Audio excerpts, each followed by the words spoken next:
My name is Epsiba Beulah. Before I was a Hindu girl doing a lot of idol worship, and I was like completely a traditional girl, like accepting what father says, what elder says, and I was used to respect all those things. And after coming to the Lord, and I stopped the tradition. I completely stopped the tradition, and I just entered into the love and compassion of the Lord. My parents arranged for the marriage, and it was like a 2 months gap from the arrangement to the marriage. And immediately after marriage, like he said, like I don't like you. I just want to leave, and he left. Even I was pleading him, I was begging him, and I was asking him to come back, but it never happened. If he is not going to come to me, I want to die that. If he is going to be separated from me, I should die. The day I was able to kill myself, I was watching a TV channel, and immediately she started like, here one girl is crying.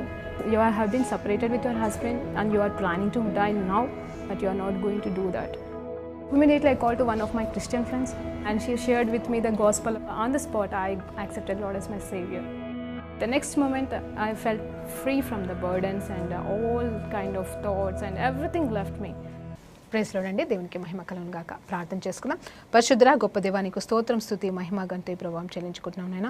ఈ సమయంలో ఉన్న పాటన నాయన తండ్రి మేము పాదాల దగ్గరకు వచ్చేటకు మాకు ఇచ్చిన ధన్యతకై వందనాలు.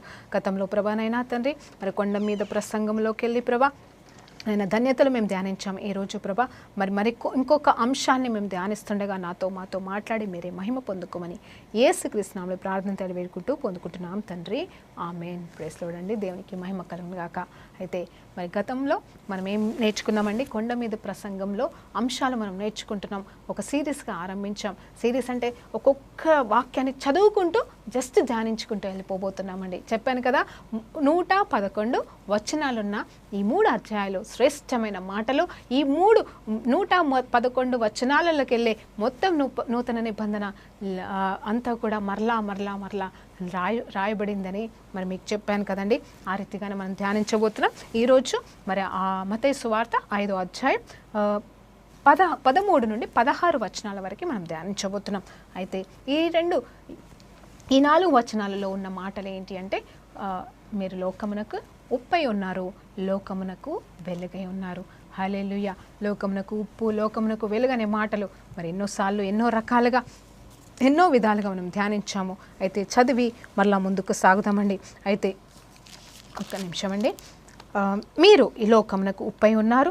ఉప్పు నిస్సారమైతే అది దేని వలన సారము పొందును? అది బయట పారివేయబడి మనుషుల చేత త్రొక్కివేయబడటకే గాని మరి దేనికిని పనికిరాదు. మీరు లోకమునకు వెలుగై ఉన్నారు. చూడండి, కొండ మీద నుండి పట్టణము మరుగై ఉండనేరదు.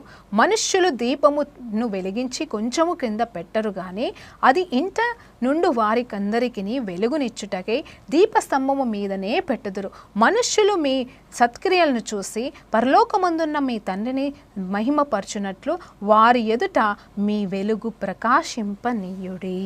Praise the lord. దేవునికి మహిమ కలుగును గాక. చూసారా, మరి నేనేం చదివాను ధ్యానించండి, ఒకసారి ఆలోచన చేయండి. మీరు ఈ లోకమునకు ఉప్పై ఉన్నారంటండి. మొదటి మాట, ఉప్పు నిస్సారమైతే.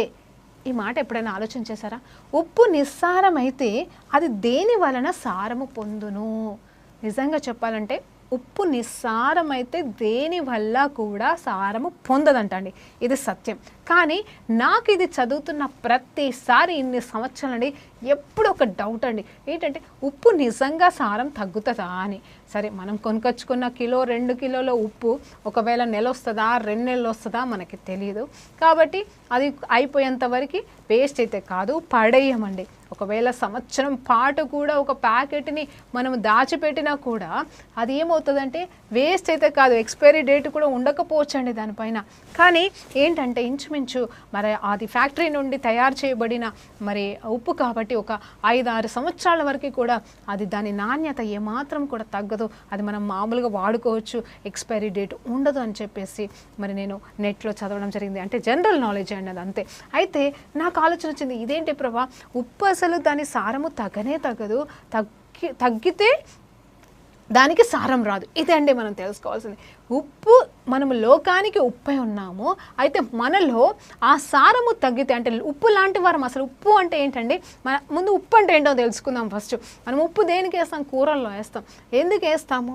అది టేస్ట్ కోసం వేస్తాం. నువ్వు ఎంత మంచి శ్రేష్టమైన కూర వండినా, అవును కదండి, ఇవన్నీ మనం విన్నవే, తెలిసినవే, మరి ఏదో చెప్పినట్టుగానే ఉంది. కానీ నిజం చెప్పాలంటే మరి దాని గురించి ధ్యానిద్దాం. ఎందుకంటే ఇది నా మాటలు కాదండి, కొండ మీద ప్రసంగం మాటలు కాబట్టి ఇవి మనం ధ్యానించి తీరాల్సిందే. శ్రేష్టమైన వజ్రం లాంటి దేవుని మాటలు మనము ధ్యానిస్తుండగా దేవుడు మనల్ని ఉప్పులాగా చేయను గాక, లోకానికి మనము ఉప్పులాగా ఉందుము గాక. యేసునామములో కేవలమైన పలికాడు. దాని మర్మం ఏంటి, అర్థం ఏంటి అనేది మనకి తెలియాలి కదండి. ఉప్పు ఎందుకు వేస్తారంటే, ఎంత శ్రేష్టమైన వంట చేసినా, అంటే ఉప్పు వేసి వండే వంటలండి, అది ఎంత శ్రేష్టంగా చేసినా కొంచెం ఉప్పు తగ్గినా అది మనకి టేస్ట్ బాగుండదు. అంటే తక్కువ తినే వాళ్ళు ఉంటారు, ఎక్కువ తినే వాళ్ళు ఉంటారు, కానీ ఎంత కావాలో అంత ఖచ్చితంగా వేసుకుంటేనే అది టేస్ట్ ఉంటుంది. అంత మాత్రమే కాదు, మీరు గమనించండి, ఉప్పు తక్కువ వేస్తే తొందరగా కూడా అది పాడైపోతుంది.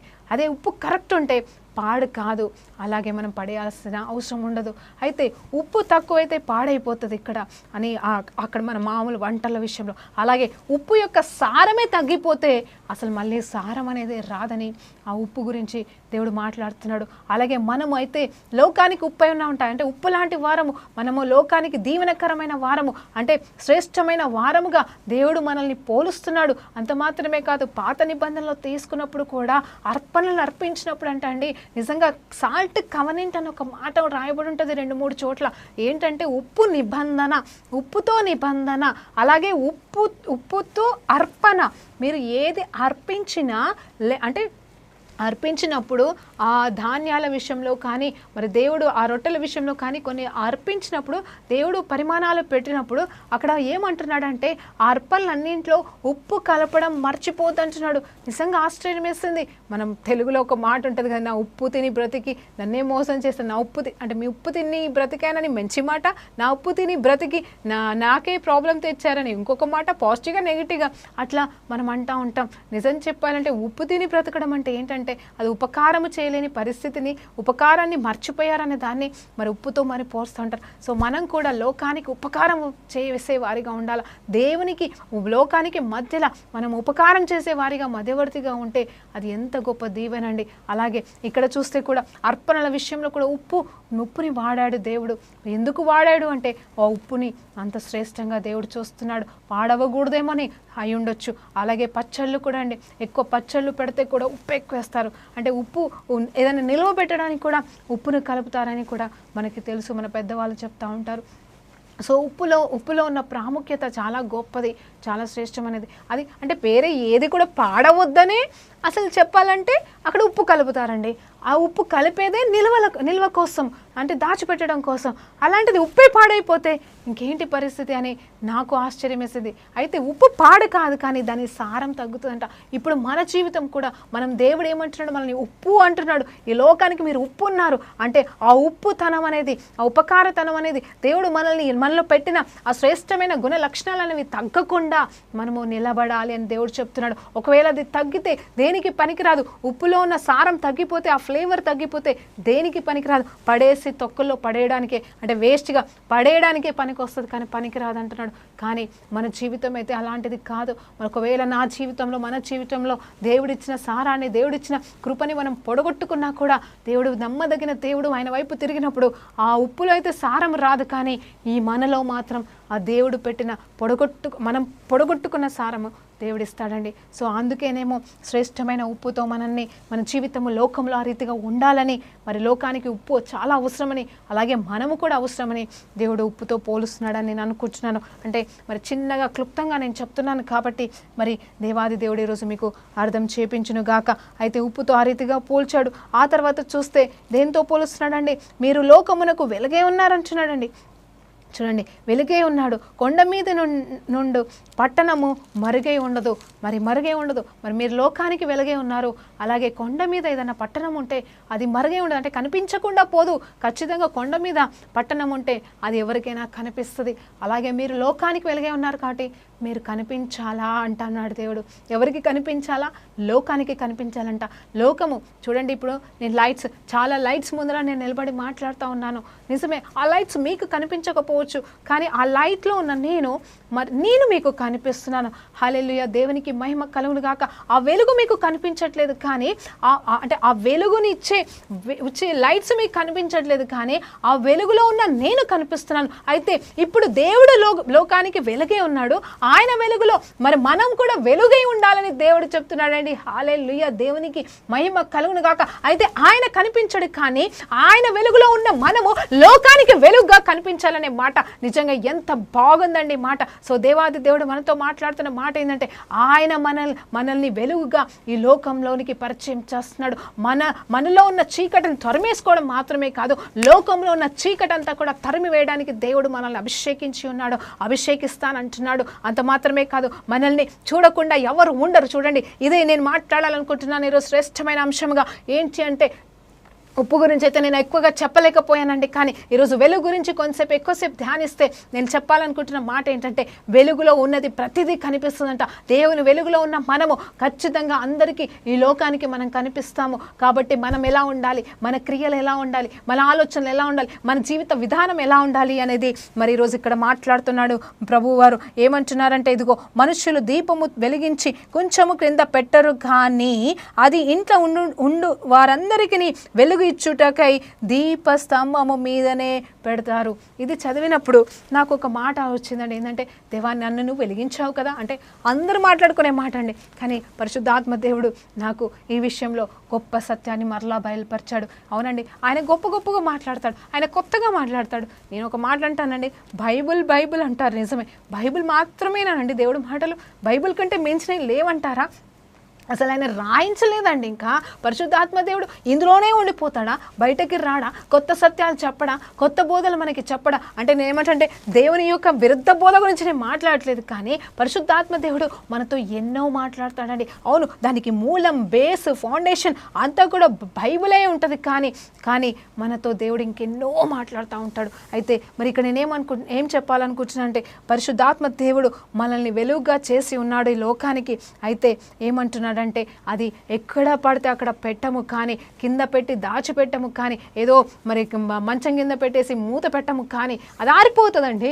కానీ దాన్ని ఏం చేస్తాడు, మరి ఎత్తైన స్థలంలో పెట్టి అది అందరికీ వెలుగునిచ్చేలాగా మరి పెడతాడు అని చెప్తున్నాడు. అయితే వెలిగించబడిన నువ్వు నేను కూడా మరి దేవుని చేతిలో వాడబడుతున్నప్పుడు 10 మందికి కనిపించడమే అదే నిజమైన సేవ అనుకున్నానండి. నేను నిజంగా 10 మందికి కనిపించాలి, ఎంతోమందికి గొప్ప కావాలా, ఎంతోమంది ఎదుట నేను గొప్ప కావాలి అంటే నా ఆలోచనలు అండి. అందరూ అలాగే అనుకోరు, ప్రభా వెలిగించబడ్డాను, నేను నీ చేత వాడబడాలి ప్రభా, ఇంకెప్పుడు ప్రభా, ఇంకెక్కడ ప్రభా, ఇంతేనా ఇదేనా అని కొన్ని సంవత్సరాలు నేను గోజాడిన రోజులు ఉన్నాయి. ప్రభా ఇందుకోసమే నన్ను రక్షించుకున్నా, నన్ను ఇంకా వాడుకోవా, మంచం కింద ఎన్ని రోజులు ఉండాలి ప్రభా, కొంచెం కింద ఎన్ని రోజులు ఉండాలి ప్రభా, నేను వెలిగించబడ్డానే కదా, నువ్వు పెట్టనన్నావు కదా, ఇంకెన్ని రోజులు పెడతావు ప్రభా అని చెప్పేసి దేవుని దగ్గర పోరాటం చేస్తూ ఉండేదాన్ని. కానీ ఆ తర్వాత నాకు ఒక రోజు అర్థమైంది ఏంటంటే, ఇక్కడ నిజమే అండి, మనం వెలిగించబడిన మాట నిజమే, దాన్ని బట్టి ఏదో ఎక్కడో తీసుకెళ్ళి పెట్టాల్సిన అవసరం, కానీ ఉన్న చోటనే హల్లెలూయా ఉన్న చోటనే మనము వాడబడాలి. నువ్వు ఉన్న ఇంట్లో వాడబడుతున్నావా వెలుగ్గా, లేకపోతే నువ్వు పెట్టిన ఆఫీస్లో వాడబడుతున్నావా వెలుగ్గా, లేకపోతే ఎక్కడ? ఇదిగోండి ఆ వచనం కూడా క్లియర్గా ఇక్కడ రాయబడింది. అందుకే ముందు వెనకాల వచనాలు కూడా మనం చదవాలండి. ఒకటే వచనాన్ని చదివి దాన్నే బేస్ చేయకుండా మన తర్వాత వచనాలు కూడా మనం చదువుతూ ఉంటుండగా, మనుష్యులు మీ సత్క్రియలు చూసి, చూడండి, మనుష్యులు మీ సత్క్రియలను చూసి పరలోకమందున్న మీ తండ్రిని మహిమపరచునట్లు వారి ఎదుట మీ వెలుగు ప్రకాశింపనీయుడి. ఏంటండి ఇక్కడ మాట్లాడుతున్న మాట? దేవాది దేవుడు, మనుష్యులు మీ సత్క్రియలను చూసి. అర్థమవుతుందండి? సత్క్రియలు ఎవరివి? నావి, మన సత్క్రియలు. సేవ చేస్తేనే సత్క్రియ కాదండి, మనలో లక్షణాలు, మన బుద్ధి, మన జ్ఞానం, మన ఆలోచనలు, మన తలంపులు, మన నడకలు, ఎలా కూర్చుంటాం, ఎలా నేర్చుంటాం, ఎలా నడుస్తున్నావు, ఎలాంటి బట్టలు వేసుకున్నావు, నీ ప్రవర్తన అన్నీ కూడా లోకం చూస్తుందండి. నువ్వు క్రైస్తవుడైనా అన్యుడైనా దేవుడు అందరూ చూస్తున్నారండి, నేను దేవుడితో పాటుగా అందరూ నేను చూస్తూ ఉంటారు, అందరూ మనల్ని గమనిస్తూ ఉంటారు. అయితే ఇక్కడ ఏమంటే నీ క్రియల్ని బట్టి, నీ జీవిత విధానాన్ని బట్టి ఎవరిని ఘనపరచాలంట. చూడండి ఇక్కడ క్లియర్గా మాట్లాడుతున్నాడు దేవుడు నాతో, దేవా నా ద్వారా మహిమ పొందుకో. అవునండి, నా ప్రార్థనలే నాకు జవాబుగా పరిశుద్ధాత్మ దేవుడు వాక్యాన్ని చూపిస్తున్నాడు. అదే ఈరోజు మీతో కూడా మాట్లాడుతున్నాడు. నువ్వు ఉన్నావా, వెలిగించబడి ఉన్నావా, కానీ ఇంకా వాడబడట్లేదని బాధపడుతున్నావా? అయ్యా దేవా నేనెప్పుడు అని. ఓకే, నీ ఏ కెరియర్లో నువ్వు ఉన్నా, ఒకవేళ ఇంకా ప్రమోషన్ రావట్లే, ఇంకా ఎప్పుడు నేను బాస్ దృష్టికి వెళ్ళిపోతాను, ఎవరు నన్ను గుర్తించి నాకు ప్రమోషన్ ఇస్తారని ఎదురు చూస్తున్నావా?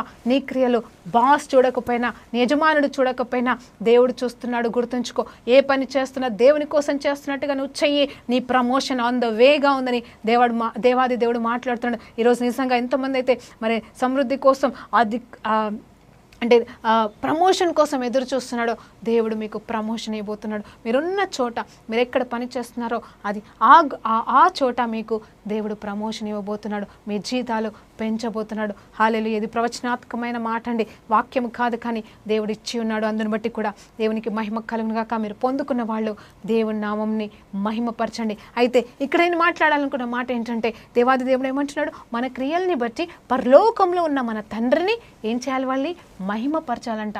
నీ కోరిక నా కోరిక ఏంటి? నా కోరిక ఒకటి వాడబడ్డం కాదు, కానీ ప్రభా నన్ను వాడుకో ప్రభా, ఇంకెంతకాలం ప్రభా నన్ను వాడుకోవడం ఆరంభించవా, ఇంకెంతకాలం ప్రభా, ఇంకా చిన్న చిన్న అడుగులు ఎంతకాలం ప్రభా అంటే గొప్పగా వాడబడితేనే పెద్ద పుల్పిట్ వేసేసుకొని లక్షల వేల మందిని ఆత్మను సంపాదిస్తేనే సేవ అనుకునేదాన్ని ఒక టైంలో. నాకు తెలియకండి, కానీ ఎవరికి వారికే మనము దేవాది దేవుడు ఎవరికి ఇచ్చినంతలో వారు ఆ సంపూర్ణ పరిచర్య చేయాలనే జ్ఞానం ఇచ్చిన తర్వాత నేను అలాంటి ఆలోచనని తప్పుకున్నాను. కానీ దేవుడు మనకిచ్చిన బాధ్యతని నమ్మకంగా చేస్తూ మన క్రియల్ని బట్టి లోకంలో ఉన్నవారు, మన చుట్టూ ఉన్నవారు పరలోకంలో తండ్రిని మహిమపరచాలంట. ఇది దేవుడు కోరుకుంటున్నాడు. ఇది నిజమైన వెలుగు కర్తం. ఇది మనం వెలిగించబడిన వారమంట. ఇది మంచం కింద పెట్టకపోవడం అంట. అంటే మన వెలుగుకి ఖచ్చితంగా వారు వస్తారు. మన వెలుగులోకి వారు వచ్చారు అంటే, మనము వెలుగుతున్న మన దగ్గరికి వాళ్ళు వచ్చారంటే, ఎవరు దేనిలోకి వచ్చారండి? క్రీస్తు అనే వెలుగులోనికి వాళ్ళు వచ్చి ఉన్నారు. హల్లెలూయా. ఇది కదా అండి స్వార్థ కార్యము, ఇది కాదా అండి దేవుని అంతరాత్మ కార్యములు, దేవుడు చేస్తున్న అద్భుత కార్యములు, మరి నిజంగా సున్నతి కార్యములు అంటే ఇవి కావా అండి? చెప్పండి. అలాంటి కార్యములు మన జీవితాల ద్వారా జరిగితే అదండి మనము నిజమైన లోకానికి వెలుగుగా ఉన్నట్టు. అయితే నేను అప్పుడు కోరుకునేది ఏంటి, దేవా ఎప్పుడు మహిమ పొందుకుంటావయ్యా నా ద్వారా, ఎప్పుడయ్యా నువ్వు మహిమ పొందుకునేది ప్రభా? వాళ్ళు వీళ్ళు ఇంకెప్పుడు ఏంటి అని అడుగుతూ ఉన్నారు ప్రభా. ఎన్ని సంవత్సరాలైంది, ఎక్కడా నీ దేవుడు అని ప్రశ్నిస్తున్నారు ప్రభా. అయ్యా నన్ను వెలిగించినావు కరెక్టే, నన్ను ఎత్తైన కొండపైన పెట్టు, ఆ తర్వాత ప్రభా నువ్వు మహిమ పొందుకో ప్రభా అని దీన్ని ఎత్తిపట్టి ప్రార్థన చేస్తుంటే దేవుడు చెప్తున్న మాట ఇక్కడ ఏంటంటే, చూడండి, మహిమపరచబడాలి అంటే మన జీవితాల ద్వారా, మన జీవితాల ద్వారా ఇతరులు మరి దీవించబడినప్పుడు, ఇతరులు చూసినప్పుడు కూడా వారు దేవుని మహిమపరచు. ఇప్పుడు నా జీవితం ద్వారా నువ్వు మహిమ పొందుకో ప్రభా. నా జీవితంలో జరుగుతున్న అద్భుతాలను బట్టి, నన్ను హెచ్చించిన విధానాన్ని బట్టి, నన్ను బట్టి, నా ప్రమోషన్ బట్టి, నన్ను బట్టి ప్రభా నువ్వు మహిమ పొందుకో అని నేను ప్రార్థన చేస్తున్నాను. అంటే మనం అలాగే చేస్తున్నాం కదండి. కానీ దేవుడు ఇక్కడ ఏమి ఇస్తున్నాడు తెలుసా? మనల్ని చూసిన వారు దేవుని మహిమపరచారు. ఇక దేవుని మహిమపరిచిన వారు దేవుని దగ్గరికి రాకుండా ఉంటారా? హల్లెలూయా. చూడండి ఎంత గొప్ప మర్మం. నేను 4 వచనాలు మాత్రమే ఈరోజు ధ్యానిస్తున్నాను. అందులో 1-2 వచనాలు ఉప్పు గురించి మనం ధ్యానించాము. ఉప్పు గురించి అయితే నేను అంత ఎక్కువగా చెప్పలేకపోతున్నానండి. కానీ ఇక్కడ వెలుగు గురించి దేవుడు మనతో మాట్లాడుతున్నాడు. ఆ వెలుగు మనమై ఉందాం. అవునండి, ఉప్పు కూడా తక్కువ కాదు, వెలుగు కూడా తక్కువ కాదు, ఏది తక్కువ కాదు. కానీ మనం ఈ లోకానికి ఉప్పుగాను, ఎంతోమందికి ఉపకారం చేసేవారిగాను, మరి అలాగే ఎంతోమందికి దీవెనకరమైన వెలుగుగాను ఈ లోకంలో ఉందామా? హల్లెలూయా. దేవునికి మహిమ కలుగును గాక. నాకు ఎప్పుడు ఒక విషయం అర్థం కాదండి. చాలామంది మరి సాతానికి వెలుగుదూత అనే పేరు పెట్టాను. ఎందుకు పెట్టాడో ఆ పేరు నాకు అర్థం కాలేదు. కానీ ఆ వెలుగుదూత దానికి సంబంధించిన మాటలు మనకు అవసరం లేదు. కానీ నేను చెప్పాలనుకున్నదంటే, మనం ఈ లోకానికి వెలుగై ఉన్నాము. We are the representatives of Lord Jesus Christ. ఎందుకంటే నేనే మార్గము, సత్యము, జీవము అని చెప్పిన దేవాది దేవుడు ఆయనే వెలుగై ఉన్నాడు. ఆయన లోకానికి వెలుగై ఉన్నాడు. ఆ వెలుగు ఉన్న చోట చీకటికి తావు లేదండి. అంత మాత్రమే కాదు, కీర్తనకారుడు 119వ అధ్యాయం 105వ వచనంలో ఒక మాట ఉంటుందండి. ఎంత చక్కటి మాట తెలుసా అండి. ఇదిగో ఇదిగో నీ వాక్యం నా పాదములకి ఏంటండి దీపం అంట. మరి వీలైతే యూట్యూబ్లోకి వెళ్ళి ఒకసారి చూడండి. మరి నేను ఇచ్చిన మెసేజ్ దాంట్లో ఉంది. మీరు ఎవరి మెసేజ్ విన్నా మంచిదే, ఆ వచనాన్ని మీరు ధ్యానించవలసిన వారిగా ఉన్నారు. సో ఆయన వాక్యం అంట మనల్ని నడిపించడానికి దీపంలాగా మన కాలికి తోడై ఉంటుందంట, అంటే మన నడకలకి తోడై ఉంటుందంట. అంత మాత్రమే కాదు, అక్కడ గొప్ప మర్మం ఏంటి తెలుసా? నువ్వు ఎక్కడ అడుగు పెడితే హల్లెలూయా నీ వాక్యము నీ కాళ్ళకి నీ అడుగులకి తోడై ఉన్నది కాబట్టి, ఆయన వాక్యము మనకి తోడై ఉన్నది, ఆయన వెలుగు మనకి తోడై ఉన్నది కాబట్టి, మనం వెళ్తున్న మార్గంలో మనం జీవిస్తున్న విధానంలో ఆ వెలుగు మన పైన ఉండడం వల్ల మన చుట్టూ ఉన్న చీకటి నువ్వు ఎక్కడ అడుగు పెడితే అక్కడ చీకటి పారద్రోలబడుతుందండి. హల్లెలూయా. ఇది కదండి నిజమైన సువార్త. ఇది కదండి ఈ చీకటి రాజ్యాన్ని, అంధకార శక్తులతో ఈడవబడుతున్న ఈ రాజ్యాన్ని మనము దేవుని రాజ్యంగా మార్చాలి అంటే, నిజంగా పరలోకము దిగి రావాలంటే, ధన్యతలో మనం చదివాం కదండి. ఏమని చదివాం? ఇదిగో పరలోక రాజ్యము వారిది, పరలోక రాజ్యము వారిది అని చదివాం. నిజమే, పరలోక రాజ్యం ఎవరిది? మనదేనండి, మనదే. ఆ పరలోక రాజ్యము భూలోకం మీదకి వచ్చునుగాక. అది ఎలా అంటే నీలో నాలో ఉన్న వెలుగు ప్రకాశించడం వల్ల. Praise the lord. దేవునికి మహిమ కలుగునుగాక. ఈ రీతిగా మనం ధ్యానించుకుంటే ఇంకా ఎన్నో మాటలు మనం మాట్లాడొచ్చు. ఆలోచిద్దామా, మళ్ళీ ధ్యానిద్దామా? అవునండి, ఈ ధన్యతలు గురించి మనం ధ్యానించాము గతంలో. అలాగే మనం ఈ లోకానికి ఉప్పుగాను, అలాగే మరి అంత మాత్రమే కాదు, వెలుగుగా ఏ రీతిగా ఉన్నామో మనము నేర్చుకుంటూ వస్తున్నాము. అయితే ఇంకొక మాట చెప్తున్నాను. మరి యేసు ప్రభు వారు భూలోకానికి రాకముందు మరి నిజంగా చెప్పాలంటే ఆ దేవాది దేవుడు సృష్టిని సృష్టించినప్పుడు ఆ కాలంలో మరి ఏమీ లేదండి, అంతా బాగుంది, ఎక్కడా చీకటి లేదు. కానీ ఒకానొక సమయంలో దూతలన్నీ కింద పడిపోయిన తర్వాత, అంటే దేవాది దేవుడు సాతాను దూతల్ని తరిమివేసిన తర్వాత ఏం జరిగిందంటే అంతా చీకటిమయమైపోయింది. మరి వాక్యం గురించి మనం ధ్యానించాలి సమయంలో నేను అనుకుంటున్నాను, నిజంగా ఆ 1వ అధ్యాయం, ఆదికాండం 1వ అధ్యాయంలో ఉన్న చీకటిని పారద్రోలే మాట ఎవరి నోటు ఉందండి? యేసయ్య నోట. తండ్రి, కుమార, పరిశుద్ధాత్మ దేవులు ముగ్గురు కలిసి మరి పలికినప్పుడు మరి వెంటనే అక్కడ ఈలో 1:3 వచనం అండి, ఆదికాండం 1:3లో ఇక్కడ వెలుగు కమ్మని ప్రకటించినప్పుడు, నోటితో పలికినప్పుడు అక్కడ వెలుగు వచ్చినట్టుగా మనకు తెలుస్తూ ఉంటుంది. ఇప్పుడు అలాంటి చీకటి, అలాంటి నిజమైన అంధకార చీకటి ఈ లోకంలో లేకపోవచ్చండి. కానీ నిజంగా ఈ లోకంని చీకటి ఏలుతుందని మాత్రం మీరు మర్చిపోకూడదు. మనం కూడా మర్చిపోకూడదు. వెలుగు సంబంధులమండి. మనము తప్పు చేస్తే మనము దేవుని బిడ్డలము కాదని, మీలో వెలుగు ఉందని చెప్పుకోవడానికి లేదని వచనాలు చెప్తా ఉన్నాయి. మనము దేవుని బిడ్డలమైతే, క్రీస్తు బిడ్డలమైతే, మనం వెలుగు సంబంధులమైతే మనలో ఏ చీకటి ఉండకూడదు. అలాగే మనమున్న చోట కూడా ఏ చీకటి కూడా నిలవచాలదు. హల్లెలూయా. ఇవన్నీ కొండ మీద ప్రసంగంలోని మాటలు. మరి దేవాది దేవుడు మనతో మాట్లాడుతూ ఉన్నాడు. ఇంత చక్కటి మాటల్ని మనము దాటి ఎక్కడ పోతాము? అందుకేనేమో శిష్యులు ప్రతిసారి మరి ఈ మాటలనే ధ్యానిస్తూ ఉండిపోయినారేమో, వీటిని నెమరు వేసుకుంటూనే ఉన్నారండి. నేను ఒక్క మాటను అర్ధగంటలో చెప్పలేకపోతున్నాను. ఎందుకు తెలుసా అండి? ఇప్పుడు నేను ఈ మాటని బేస్ చేసుకొని దేవుని వాక్యంలో ఉన్న మిగతా విషయాలు, సత్యాలు, మర్మాలు అన్నీ మీకు బోధించాలి అంటే మళ్ళీ ఏం లేదండి, ఆ వెలుగు గురించి సంబంధించిన మాటలు దీన్ని ఆధారము చేసుకొని యేసు ప్రభు వారు కొండ మీద పలికిన మాటని ఆధారము చేసుకున్న మాటలే మిగతా శిష్యులు, మిగతా సువార్థికులు రాసిన మాటలండి. ఆ పత్రికలలో రాసిన మాటలు, అవే మాటల్ని మనం ప్రతి దినం ధ్యానిస్తూ ఉన్నాం, ప్రతిరోజు జ్ఞాపకం చేసుకుంటున్నాము. అవును, వెలుగు కమ్మనగానే వెలుగు కలిగినదండి. వెలుగు లేని చోట నువ్వు పలుకుతే ఖచ్చితంగా వెలుగు వస్తుంది. ఎవరి జీవితంలో చీకటి ఉందో, అది ఎలాంటి చీకటితో మీరు బాధపడుతున్నారో, అంధకార శక్తుల చేత పీడింపబడుతున్నారా, దేవుడు మరి మీకు ఇవ్వని మరి దేవుని చిత్తం కాని బ్రతుకుతూ మరి భయంకరమైన చీకటిలో మీరు బ్రతుకుతున్నారా? ఈరోజు దేవాది దేవుని నామంలో బ్రతకమని చెప్తున్న దేవాది దేవుడు ఏం చెప్తున్నాడు తెలుసా? నా నిమిత్తము బ్రతుకు, నా కోసం బ్రతుకు, లోకానికి వెలుగే ఉన్నారు, ఇదిగో ధన్యతలన్నీ మీవే అని చెప్తున్న దేవుని కోసం బ్రతుకుదామా? ఆయన మనకి సహాయము చేయునుగాక. హల్లెలూయా. దేవునికి మహిమ కలుగునుగాక. ఈరోజు ఈ రీతిగా మనము వెలుగు గురించి ధ్యానించుకుంటూ వెళ్తూ ఉంటే ఇంకా ఎన్నో వెలుగుల గురించి మనం మాట్లాడవచ్చు. అంటే దేవునికి సంబంధించినండి. అవును, యాకోబు కూడా ఏమి జరిగింది అని చూస్తే ఆయన మరి కలలో దూతల్ని చూసి ఉన్నాడంట. ఆ దూతలు చూసినప్పుడు ఆ కళలు అంటే బీభత్సమైన దేవుని వెలుగు ప్రకాశించింది. ఆ ప్రకాశమానమైన ఆ వెలుగులో ఆయన ఏం చూశాడు? దూతలు వచ్చుట పోవుట చూస్తున్నాడు. దేవుణ్ణి కూడా అక్కడ సింహాసనం మీద కూర్చుండడం చూసుంటాడు. అయితే ఇది ఖచ్చితంగా దేవుని స్థలమే, ఇది అని చెప్పేసి ఇది దేవుడు నిలబడుతున్న స్థలమే అని చెప్పేసి బేతేల్ అని పేరు పెట్టాడు. బేతేల్ అంటే ఏంటండి? మళ్ళీ హౌస్ ఆఫ్ ప్రేయర్, దేవుని మందిరం అని అర్థం. ఆ మందిరానికి మరి దేవాది దేవుడు మళ్ళీ తీసుకొచ్చి నూతన నిబంధనలో మనల్ని దేవుని మందిరంగా పిలుస్తున్నాడు. ఈ మందిరంలో ఏముండాలి అంటే మరలా వెలిగే ఉండాలి. హల్లెలూయా, దేవునికి మహిమ కలుగును గాక. ఈరోజు నీలో చీకటి ఏముందో, అబద్ధమనే చీకటి ఉందా, మోసమనే చీకటి ఉందా, కుళ్ళనే చీకటి ఉందా, దేవుని నుండి కానివి ఏమైనా ఉన్నాయా? ఇదిగో వెలుగు సంబంధాలు కానివి ఏవైతే ఉన్నాయో, వెలుగుకి సంబంధించినవి కానివి ఏవైతే మీలో ఉన్నాయో తొలగించుకోండి. దేవుడు మీతో మాట్లాడుతున్నాడు. ఈరోజు ఆయన వెలుగు నీ పైన ప్రకాశించును గాక.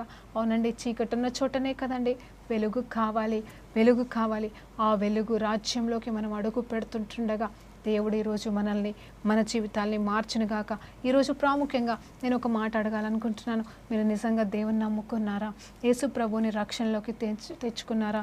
ఇదిగోండి, ఈ కొండ మీద ప్రసంగం తర్వాత ఎంతోమంది కూడా ఏమైపోయారంట, ఈ మాటలు మాకు అర్థం కావట్లేదని వెళ్ళిపోయిన వారు ఉన్నారంట.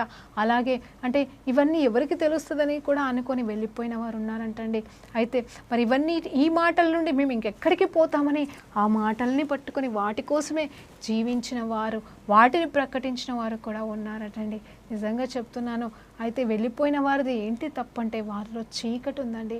ఆ చీకటి ఈ వెలుగును గ్రహించలేకపోతుందంట, ఈ వెలుగు మాటలు గ్రహించలేకపోయిందంట. అందుకే యోహాన్ సువార్తలో కూడా మరి అక్కడ ఏంటంటే ఆయన వెలుగు సంబంధే ఉన్నాడు, ఆయన వెలుగై ఉన్నాడు, ఆయన వెలుగు రూపంలో వచ్చి ఉన్నాడు అని చెప్పేసి అన్నప్పుడు అక్కడ ఆ వెలుగుని ఎవరు గుర్తించలేదని కూడా, అందుకోసమే వాళ్ళు అలాంటి పాపాలు చేసినట్టుగా కూడా బైబిల్ చెప్తుంది. ఈరోజు క్రీస్తుని ఎరిగిన నీవు ఇంకా నువ్వు పాపంలో ఉంటే నువ్వు వెలుగు సంబంధివి కాదు, నువ్వు లోకానికి వెలుగుగా బ్రతకలేవు. నిజంగా నీ జీవితం ద్వారా దేవుడికి మహిమ రావాలంటే నీ సత్క్రియలను చూసినప్పుడు లోకంలో ఉన్నవారంట దేవుడు కాదు, మనుషులు కాదు, నీకు నువ్వు కాదు, కానీ ఇదిగో అంటే ఈ లోకంలో నీ చుట్టూ ఉన్న వాళ్ళంట నీ క్రియల్ని చూసి పరలోకంలో ఉన్న తండ్రిని మహిమపరిస్తే అది కాదా అండి నిజమైన సేవ? అది కాదా అండి నిజమైన క్రైస్తవ? అలాంటి క్రైస్తవ జీవితంలో జీవించాలని కోరిక నీకు లేదా? ఈరోజు నిన్ను నువ్వు సాను పెట్టుకో. ఇదిగో నిన్ను నువ్వు సాను పెట్టుకో. ఏముంది నీలో నేను మాట్లాడను, ఏముంది నీలో నేను చెప్పను, కానీ నీకు తెలుసు. మళ్ళీ చెప్తున్నాను, నీ గురించి నీకు బాగా తెలుసు. నీ వల్ల ఎవరికి నష్టం జరుగుతుంది, నీ వల్ల ఎవరికి బాధ కలుగుతుంది. ఉప్పులాగా ఉండవలసిన నీవు మరి అధిక ఉప్పు అయిపోయి ఇబ్బంది పెడుతున్నావా? తక్కువ ఉప్పు అయిపోయి ఇబ్బంది పడుతున్నావా? ఏం చేస్తున్నావు? ఆలోచన చేయి. లేకపోతే ఉప్పు సరిపోకపోతే వ్యర్థమైపోతుందంటే నీ వలన ఎంతమంది జీవితాలు వ్యర్థమైపోతున్నాయో. పోనీ నీ వల్ల మేలు కలగకపోయినా పర్వాలేదు, నీ వల్ల నీ చుట్టూన్న వాళ్ళు ఎంతమంది బాధపడుతున్నారో, నీ వల్ల నీ ఎదురుగా ఉన్న వాళ్ళు దేవుని మహిమపరచలేకపోతున్నారేమో, కానీ నీ వల్ల ఎంతమంది దుఃఖాక్రాంతులు అవుతున్నారో ఒక్కసారి నీ జీవితాన్ని గురించి నువ్వు ఆలోచించలేనప్పుడు ఇతరుల జీవితాన్ని భ్రష్టు పట్టించడానికి, ఇతరుల జీవితంతో ఆడుకోవడానికి నీకు ఎవరు హక్కు ఇచ్చారు అంటున్నాను. అవును, నువ్వు వారికి ఊపిరి పోసావా? వారిని నువ్వు కనలేదో కన్నావో కూడా నాకు తెలియదు, కానీ నేనేమంటున్నానంటే నువ్వు ఊపిరి ఇవ్వట్లేదు, నువ్వు వారిని పోషిస్తున్నావేమో, కానీ ఊపిరిస్తుంది మాత్రం దేవుడు అని గుర్తుంచుకో. వారు నువ్వు ఉన్నా లేకపోయినా బ్రతుకుతారేమో, కానీ అది అవును, ఇది నువ్వు ఒక యజమానుడితో దేవుడు మాట్లాడుతున్నాడు. ఈరోజు ఒక కుటుంబ యజమానితో దేవుడు మాట్లాడుతున్నాడు. నువ్వు యజమానిగా ఉండి నీ బిడ్డలు మరి జీవిస్తుంటుండగా, నీ భార్య బ్రతికి ఉంటుండగా నువ్వు చేస్తున్న మరి పాపాలని బట్టి నీ కుటుంబం అస్తవ్యస్తం అయిపోతుంది. నువ్వు చేస్తున్న చెడు క్రియల వల్ల నీ కుటుంబంలో దీవెన లేకుండా పోతుందని దేవుడు మాట్లాడుతున్నాడు. ఈరోజు నీ బ్రతుకును మార్చుకో. నీ బిడ్డలకైనా నువ్వు వెలుగుగా ఉండు, నీ బిడ్డలకి నువ్వు మార్గదర్శిగా ఉండు, నీ బిడ్డల్ని నువ్వు ఓదార్చు. నీ బిడ్డలు నిన్ను చూసి నా తండ్రి ఇంత గొప్పవాడని, ఆ పరలోకంలో ఉన్న తండ్రిని కూడా మైంపరిచేలాగా దేవుడు నిన్ను దీవించేలాగా మార్చుకో నీ బ్రతుకుని అని ఈరోజు దేవుడు మాట్లాడుతున్నాడు. అవును, నీ కుటుంబానికి నువ్వు దీవెనకరంగా ఉండు, లోకానికి దీవెనకరంగా ఉండు. అదే దేవుడు చెప్తున్న ఈ శ్రేష్టమైన అంశం ప్రార్థనతో ముగించుకుందామండి. పరిశుద్ధ గొప్ప దేవానికి స్తోత్రమయ్యా. ఈ సమయంలో నైనా లోకానికి ఉప్పుగా, లోకానికి వెలుగుగా ఉన్న మమ్మల్ని ప్రభా నైనా మాలో ఏ సారము తగ్గకుండా నైనా మాలోని వెలుగు తగ్గకుండా నైనా నీవే మమ్మల్ని ప్రజ్వలింపచేసి మమ్మల్ని చూసిన వారు నైనా నిన్ను మహిమపరిచే రీతిగా మా జీవితాలు ఉండుటకు సహాయం చేయమని, విన్న ప్రతి బిడ్డను దీవించమని యేసుక్రీస్తు నామములో ఈ ప్రార్థనతో వేడుకుంటూ సమర్పిస్తున్నాం తండ్రి. ఆమేన్. ప్రైజ్ లార్డ్ అండి. దేవునికి మహిమ కలుగును గాక.